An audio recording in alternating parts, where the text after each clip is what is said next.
We're here today to visit with our brother and, by the grace of God, our next vice president, to wish him good tidings, wish him well for the new year, and pray that God Almighty will make all our dreams come true this year, 2023.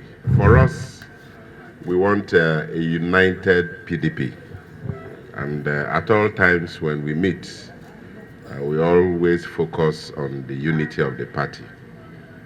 And we are not foreclosing speaking to our brothers. Even today, we've talked about that, and we are still calling on our brothers to be part of their own party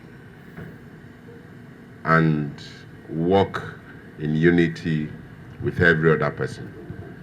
So we are not foreclosing anything. We still want our brother governors so that we can visit them the way we have visited our colleague here in Delta, who by God's grace will be the vice president of this country. In Delta, we have come to realize that for the first time, we have the opportunity of producing a vice president of this nation. For us, it's a big deal. Maybe in Bayelsa, you have had a president, haven't you? Yeah, so you know what it is to have a president or vice president.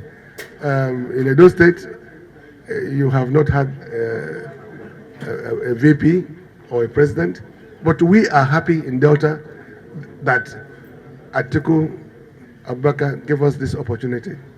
So we are working not just within Delta, but working outside Delta to make sure that PDP wins at the national level.